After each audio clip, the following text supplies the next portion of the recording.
প্রশ্ন আসলে? হ্যাঁ স্যার, শুনছি যে শিক্ষার্থীদের একটি বিক্ষোভ হয়েছিল এবং বেশ কয়েকজন শিক্ষার্থী পানিবাহিত রোগে আক্রান্ত, যেমনটি শুনেছি, এবং এটি নিয়ে প্রশাসন থেকে নাকি আপনাদের ফেসবুক পেজে একটি পোস্ট করা হয়েছিল যে ডিলিট করার জন্য, নাহলে যে কোনো আইনগত ব্যবস্থা না হবে। একটু যদি বলতেন না আসলে কতটুকু না, সত্যি। ঠিক বিক্ষোভও বলবো না, এটা চাওয়া।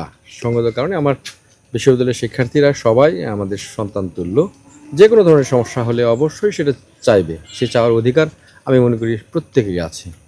আমরা এসেছি, হল প্রশাসন এসেছে, প্রশাসনকে জানিয়েছে, আমাদের প্রক্টোরিয়াল বডি এসেছে। আমরা তাৎক্ষণিকভাবে আমরা শুনবার চেষ্টা করেছি, বোঝাবার চেষ্টা করেছি।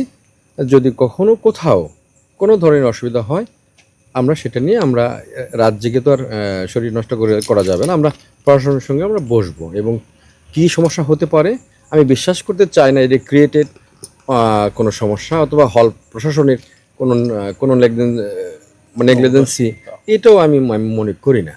হ্যাঁ, তো আমার মেয়েরা বিশ্বাস করেছে ভালো, তারা তারা যার যার রুমে ফিরে গিয়েছে। আমরা তাদের কথার বিশ্বাস আমরা রাখবো, আমরা কথা বলবো অ্যাকচুয়াল কী সমস্যা হয়েছে। আমাদের সাধ্যতার সর্বোচ্চ দিয়ে আমরা চেষ্টা করব এই বিষয়টা সমাধান করার জন্য। আমার সঙ্গে আছেন এত রাত পর্যন্ত আমাদের হলের প্রভোস্ট ম্যাডাম।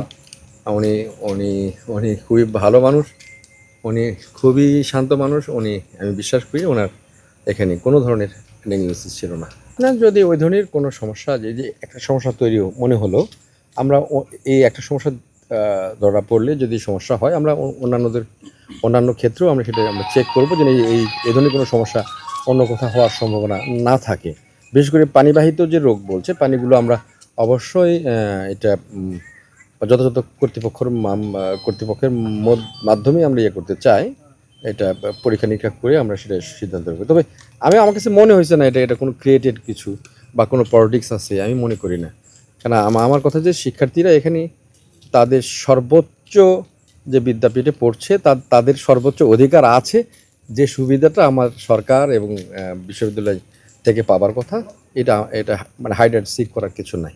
ইনশাল্লাহ আমি এই বিষয়টা খতিয়ে দেখব। আমি এখান থেকে তো আর সব কিছু বলা যাবে না কোথায় কী ধরনের সমস্যা হচ্ছে, কারণ কোনো কান কথাতে আমরা কোনো গুজব আমরা ছড়াবো না। এটুকু আমরা যদি করি, তাহলে আমার মনে হয় বিশ্ববিদ্যালয় এবং আমাদের শিক্ষার্থীদের শিক্ষা জীবনটা আরও সুন্দর হবে। কেন কান কথা থেকে উস্কানি উঠবে, ওখান থেকে আরও অনেক কিছু বড় হবে।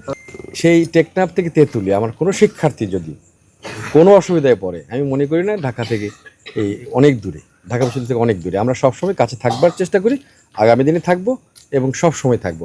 ঢাকা বিশ্ববিদ্যালয় বাংলাদেশের আইকন, বাংলাদেশকে রিপ্রেজেন্ট করে আমাদের ঢাকা বিশ্ববিদ্যালয়। এখানে সবাই যারা শিক্ষার্থী, তারা গর্বিত শিক্ষার্থী।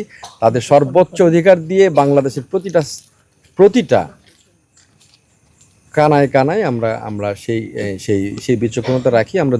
আমরা দূরত্ব মনে করি না। আর এই ঢাকা বিশ্ববিদ্যালয় থেকে এই হলটা তো এত দূরে তো অবশ্যই না। আমরা ডাকবার সঙ্গে সঙ্গে আমরা খোঁজ নেবার চেষ্টা করি, আমরাও খোঁজ নিই।